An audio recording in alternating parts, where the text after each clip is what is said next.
Bonsoir et merci de recevoir ce 21h de la télévision Bonferré. 21h que nous entamons alors que notre confrère, frère, collègue et ami Baba Alpha a lui entamé sa 90e nuit de privation de liberté.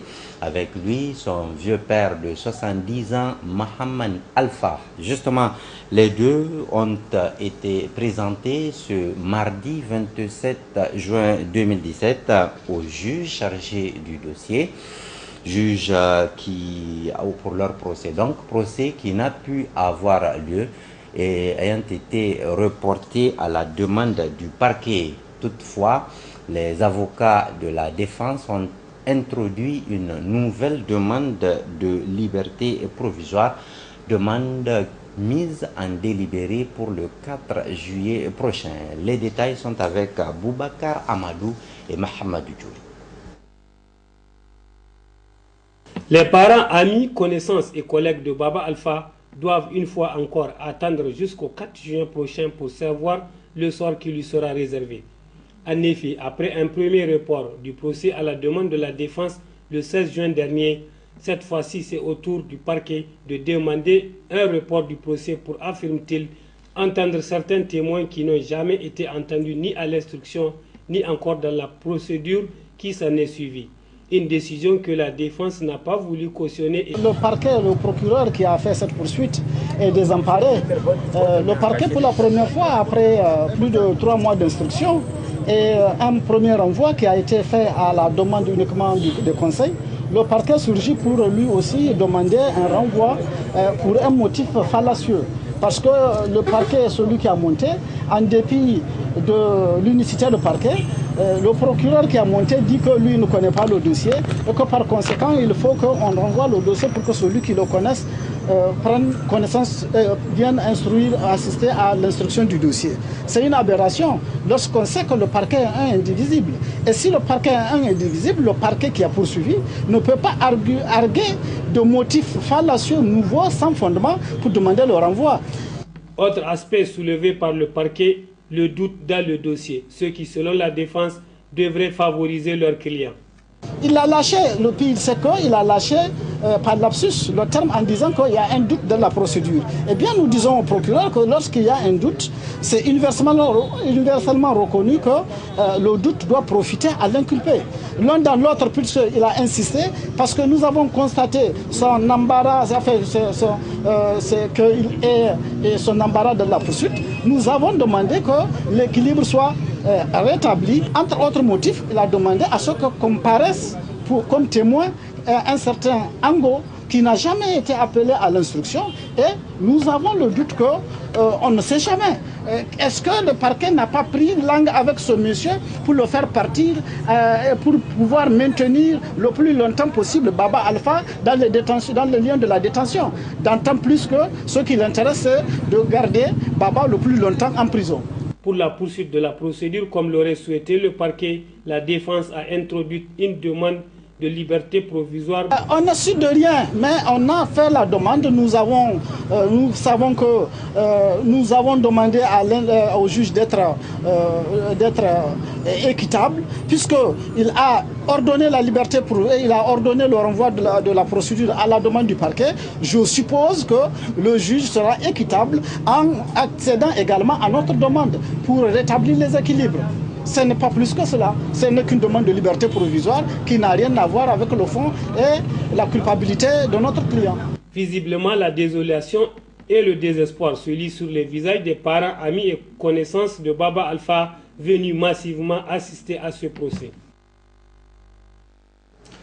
Rappelons à toute fin utile que Baba Alpha avait déjà introduit une demande de mise en liberté provisoire, demande qui n'a pu aboutir contrairement à celle de Sidi Omar, poursuivi dans la même affaire pour complicité. Prions Allah subhanahu wa ta'ala pour que cette fois il vienne en aide à Baba Alpha et son vieux père de 70 ans. Amin. Restons toujours au tribunal de grande instance hors classe de Niamey où ont été présentés devant le juge, toujours ce mardi matin, Ibrahim Bana du Modenfa Lumana Africa et Gamache Mahamadou, secrétaire général du Senko Taxi. Tous les deux sont mis à l'issue de cette présentation devant le juge sous mandat de dépôt à la prison civile de Niamey. Restons avec Boubacar Amadou et Mahamadou Djouri. Interpellé et gardé à vue à la police judiciaire depuis le 23 juin dernier, Ibrahim Bana du Modem FA Lumana et Gamache Mahamadou, secrétaire général du Senko Taxi, ont été présentés au parquet ce mardi 27 juin 2017 en début d'après-midi. Après audition du procureur, ils sont tous inculpés de flagrant délit et placés sous mandat de dépôt à la prison civile de Niamey. Ils seront donc présentés devant un juge d'instruction le jeudi ou le vendredi prochain selon la défense. Pour rappel, ces deux activistes ont déjà été à plusieurs fois interpellés à la police judiciaire. Voilà pour ce qui est du palais de justice de Niamey. Parlons maintenant éducation, précisément enseignement professionnel, avec la publication ce mardi matin des résultats globaux provisoires des examens du BEP session 2017. Une publication qui intervient 2 semaines après les épreuves écrites de cet examen. Suleiman Ousmane et Rabi Abdoulaye nous en disent davantage. 55,82%, c'est le taux de réussite provisoire des examens du BEP session 2017. Comme de tradition, le directeur des examens est revenu à la charge pour dresser les résultats provisoires d'abord par filière. Les examens de BEP qui ont démarré le lundi 12 juin sont terminés. Tous les résultats sont effectivement tombés. Et je rappelle que nous avons une trentaine de filières à ces examens qu'on a catégorisées en 2 grands groupes. Les filières du domaine tertiaire et les filières du domaine industriel. Au niveau des filières du domaine tertiaire, nous avons enregistré 1426 candidats, dont 744 filles, ce qui fait 52,17%. Ça veut dire que les filles ici sont majoritaires. De ces 1426, 1365 étaient effectivement présents à l'examen, dont 716 filles. Et nous avons enregistré 600 admis, dont 305 filles, ce qui représente 40. Donc le taux de réussite ici, 43,95% globalement. Donc ça c'est du domaine tertiaire, comptabilité, secrétariat, bureautique, informatique, de gestion, transit, douane, etc. Maintenant, les filières du domaine industriel. Nous avons enregistré 1903 inscrits, dont 172 filles, soit 9,03%.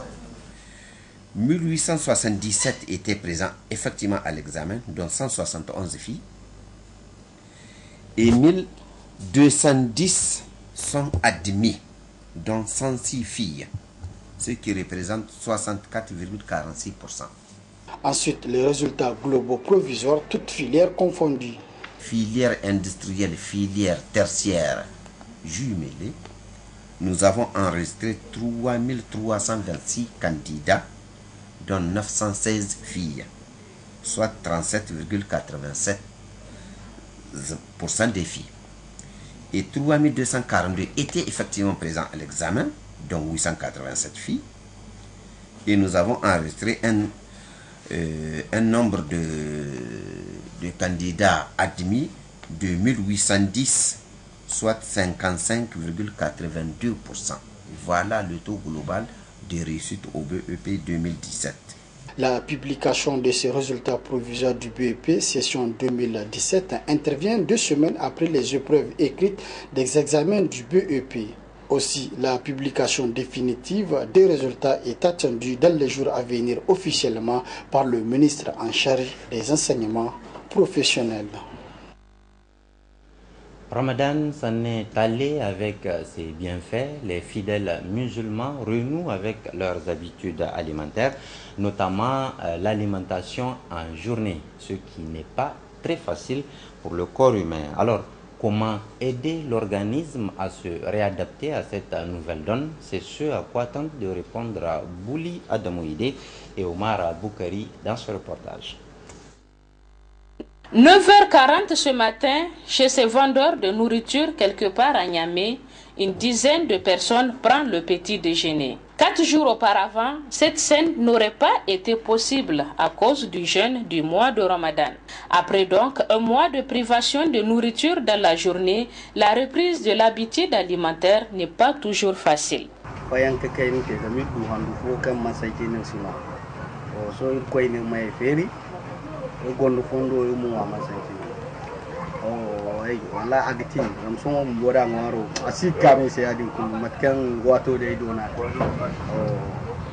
Bon, c'est évident que souvent c'est pas facile quand on prend un temps sérieux pour mener une activité, pour changer.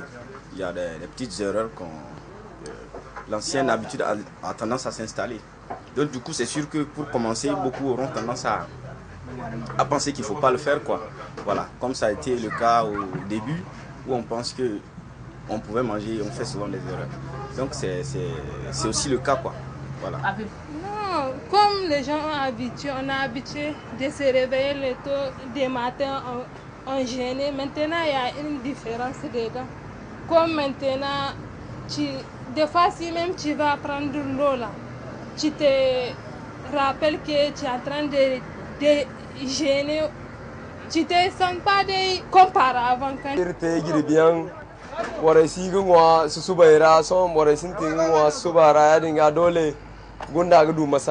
Une fin du Ramadan qui est synonyme de reprise de la vente des aliments un peu partout dans les rues de Niamey le matin.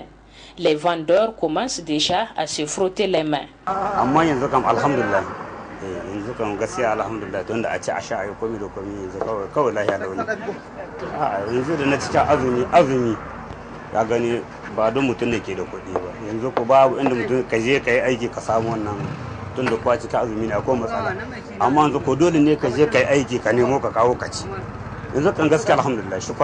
En pareil cas, il est souvent préconisé le contrôle dans ce que l'on consomme pour permettre à l'organisme de mieux supporter cette transition alimentaire. La première chose qu'il faut faire, on prend ces 3 repas normalement, c'est important. Et deuxièmement, il faut prendre le temps de mâcher les aliments, de ne pas avaler, parce que avec la boulimie, avec, si vous voulez, l'abstinence, les gens ont tendance maintenant plutôt à avaler, surtout quand vous avez des jeunes enfants, ils ont ce type de comportement, et même des personnes, des adultes ou des personnes âgées se mettent à avaler au lieu de prendre le soin de respecter la première étape de la digestion, qu'est la mastication, premièrement. Deuxièmement, il y a le fait que les gens, pendant un bon moment, donc au moins 29 jours, n'ont pas pu avoir accès aux heures auxquelles ils le désirent à certains aliments.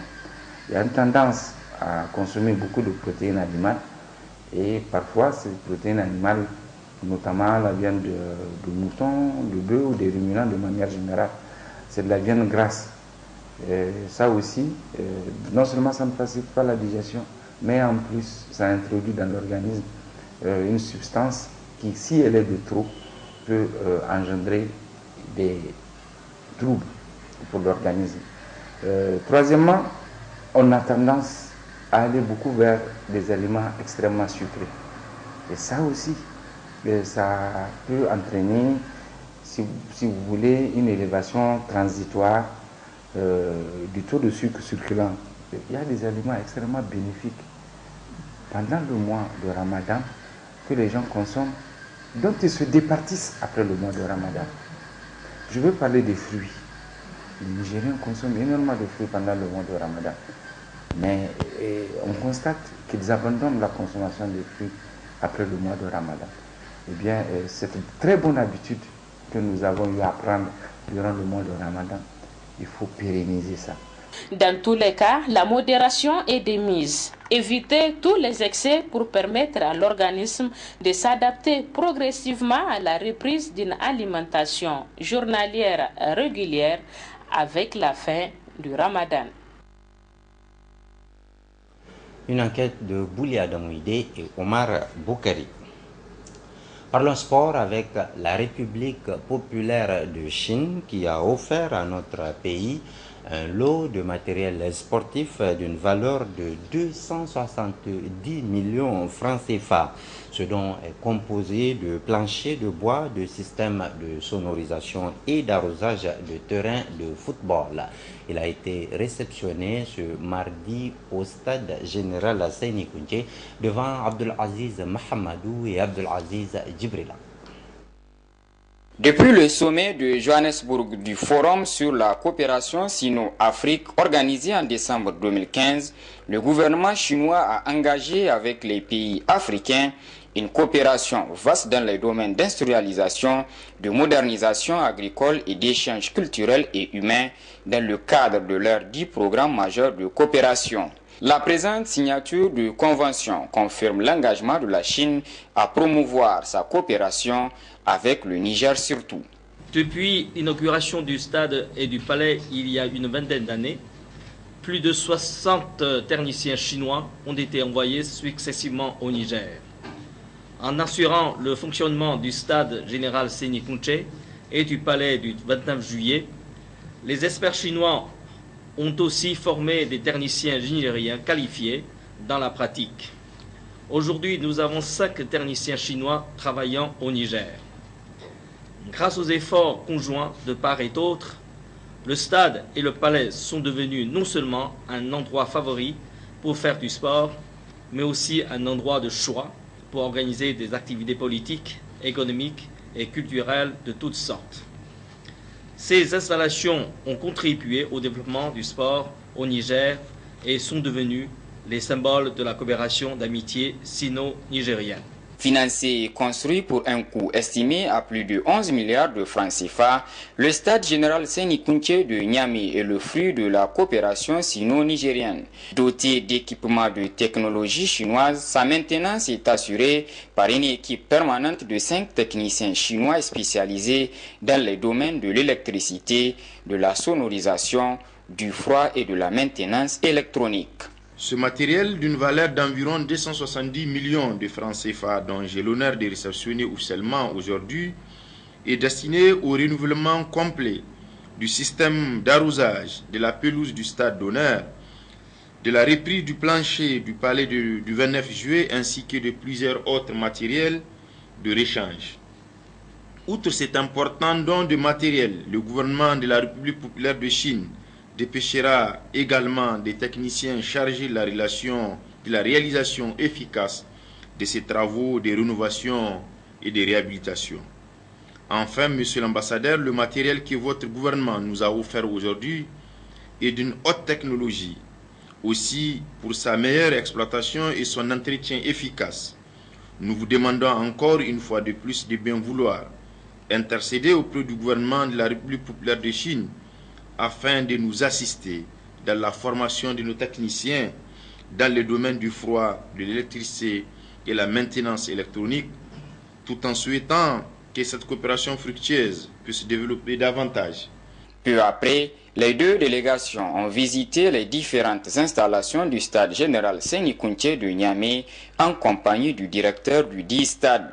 Les différents matériels qui feront objet d'installation ont été également visités. Ce lot de matériel de sport contribuera certainement au fonctionnement du stade et du palais du 29 juillet, contribuera à l'organisation des matchs et des activités de tout genre à travers son service de qualité. Avant de vous quitter, je vous rappelle que le procès de Baba Alpha et son vieux père Mohamed Alpha, prévu pour ce jour, mardi 27 juin 2017, n'a pu avoir lieu. Et pour cause, le parquet a demandé un report qui lui a été accordé par le juge. Toutefois, la défense de Baba Alpha et son père a introduit une nouvelle demande de mise en liberté provisoire demande sur laquelle le juge va statuer le 4 juillet prochain, Inch'Allah. Rappelons également qu'il s'agit de la deuxième demande de mise en liberté provisoire introduite par le conseil de Baba Alpha. La première n'ayant pas abouti pour Baba Alpha et son père Mohamed Alpha, contrairement au nommé Sidi Omar poursuivi dans la même affaire pour complicité dans le temps. Voilà les précisions apportées sur cette affaire. Ce journal vous sera rediffusé, Inch'Allah, tout à l'heure à 23h30, demain à 7h, puis à 12h. Vous suivrez de nouvelles éditions d'informations sur Bonferré Télévision. Moi, je vous reviens samedi à 21h, mais déjà jeudi, nous serons ensemble pour la une des journaux, Inch'Allah. Passez une très belle semaine. Prenez bien soin de vous et à